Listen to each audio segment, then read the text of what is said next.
Assalamualaikum warahmatullahi wabarakatuh. Jumpa kembali dengan Nandang Suherman. Kita akan ngobrol seputar Jawa Barat. Obrolan yang mau kita ungkap, mau kita obrolkan adalah perihal-perihal kejawabaratan dari perspektif pemerintahan, politik, sosial, dan anggaran. Kenapa ini harus diobrolkan? Karena ini menyangkut dengan masalah kehidupan seluruh warga Jawa Barat. Baru kita selesai isu nasional tentang Pilpres, dan dalam beberapa bulan ke depan kita akan masuk ke persoalan ke isu pilkada, pemilu kepala daerah yang akan diselenggarakan serentak juga di Jawa Barat. Ada beberapa daerah yang di Jawa Barat yang menyelenggarakan pilkada tersebut.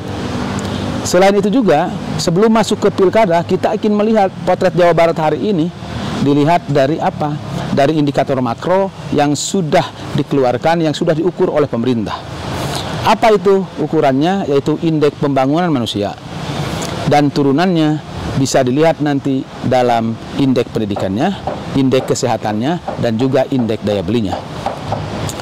Jawa Barat, provinsi terbesar dengan jumlah penduduk juga terbesar, yaitu sekitar 42 juta penduduk, tentu saja sangat berpengaruh terhadap ekonomi nasional, terhadap kondisi sosial politik secara nasional. Dan Jawa Barat yang terdiri dari 27 kabupaten kota, di mana ada 19 kabupaten dan ada 8 kota. Nah, kita akan membincangkan itu, menyoroti itu, terutama dari yang tadi, yaitu indikator makronya. Dilihat dari indeks pendidikannya, indeks kesehatannya, dan juga daya belinya atau ekonominya. Dan ukurannya disebut dengan IPM. Nah, IPM yang mau kita lihat dikorelasikan dengan seberapa besar penduduk Jawa Barat, per kabupatennya seperti apa, karena setiap kabupaten dan kota itu jumlah penduduknya cukup beragam. Yang paling besar, yang paling banyak itu adalah Kabupaten Bogor.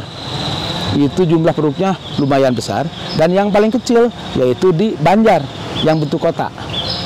Nah, tentu saja juga itu berkorelasi dengan jumlah anggaran yang dimilikinya. Dari 27 kabupaten kota juga cukup beragam. Yang paling besar penguasaan APBD-nya yaitu Bogor. Yang menengah itu seperti Sukabumi, ya, Sumedang. Dan yang paling relatif masih kecil itu di situ ada Banjar lagi-lagi. Kenapa Banjar kecil? Karena Banjar, kota Banjar itu memang dari sisi wilayahnya kecil, penduduknya juga relatif sedikit, jumlah kecamatannya juga relatif kecil. Oleh karena itu, kita ingin melihat, mengurai, mendalami dari indikator makro tersebut dilihat dari perspektif yang tadi, dari anggarannya, dari jumlah penduduknya, termasuk juga dari rata-rata penghasilannya, termasuk nanti dilihat kualitas pendidikannya seperti apa, kesehatannya seperti apa, dan juga daya beli masyarakatnya seperti apa. Nah, kalau kita ibaratkan, nanti cara menilainya, cara membandingkannya adalah seperti dalam sebuah balapan mobil atau balapan motor yang setiap motor ada di posisi masing-masing sesuai dengan urutannya. Dan urutan tersebut berdasarkan kalau motor hasil daripada capaian masing-masing si para pembalapnya. Nah, di Jawa Barat kita akan juga ukur dilihat dari capaian-capaian yang bersifat makro tersebut, yaitu dari IPM-nya.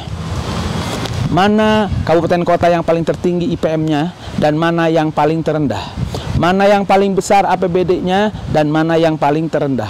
Mana yang paling banyak jumlah penduduknya, mana yang paling sedikit jumlah penduduknya. Dari itu semua termasuk juga mana rata-rata penghasilan penduduknya diukur dari PDRB-nya, per kapitanya, per orang. Kenapa itu dilakukan? Agar kita tahu bahwa kalau kita perbandingkan nanti itu akan ketahuan kabupaten kota mana yang paling bagus melakukan intervensi, melakukan mengatasi persoalan yang dihadapi oleh masyarakatnya itu dengan ukuran-ukuran APBD-nya. Kenapa APBD? Karena APBD sumbernya dari pajak rakyat.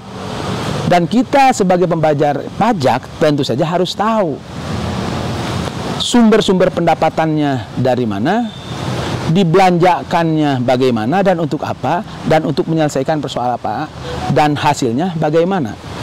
Nah, ini tentu saja harus kita ketahui bersama, ini sebagai bahan untuk menilai, menilai terhadap kinerja dari para penyelenggara pemerintahan tersebut yang dilihat, yang dikomandani oleh, kalau di kabupaten ada bupati, kalau di kota ada wali kota. Dan kepemimpinan pemerintahan inilah yang mau kita banding-bandingkan dengan kinerjanya ini antar kabupaten kota tersebut selama periodenya sekitar 5-10 tahun.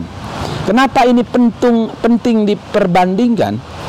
Ini untuk mengukur kinerja masing-masing agar kita sebagai warga pada saat nanti, pada saat perhelatan pilkada gitu ya, kalau mereka maju kembali, para incumbent ini, kita bisa memberikan catatan-catatan bagaimana kinerjanya mereka itu. Oleh karena itu, ini akan kita urai lebih dalam, kita urai lebih detail untuk memberikan pengetahuan, untuk di-sharingkan, untuk dibincangkan oleh warga Jawa Barat dalam memberikan nanti penilaian terhadap seluruh kinerja kabupaten, kinerja bupati, kinerja wali kota, termasuk juga gubernurnya. Nah, kalau gubernur ini kita simpan saja karena dia harus diperbandingkan dengan sesama gubernur. Nah, kita nanti akan membicarakan antar kabupaten kota. Kami dalam episode ini tidak akan melakukan analisis, tetapi ini hanya sekedar memberikan hantaran perspektif saja untuk untuk diskusi-diskusi berikutnya, untuk episode-episode berikutnya. Oleh karena itu, sekali lagi kami ingin melakukan potret, menilai, memperbandingkan antara kabupaten kota, tidak hanya jumlah wilayah, jumlah penduduk, besaran APBD, juga ingin membandingkan termasuk kinerja dari para kepala daerahnya atau kepala pemerintahan. Oke.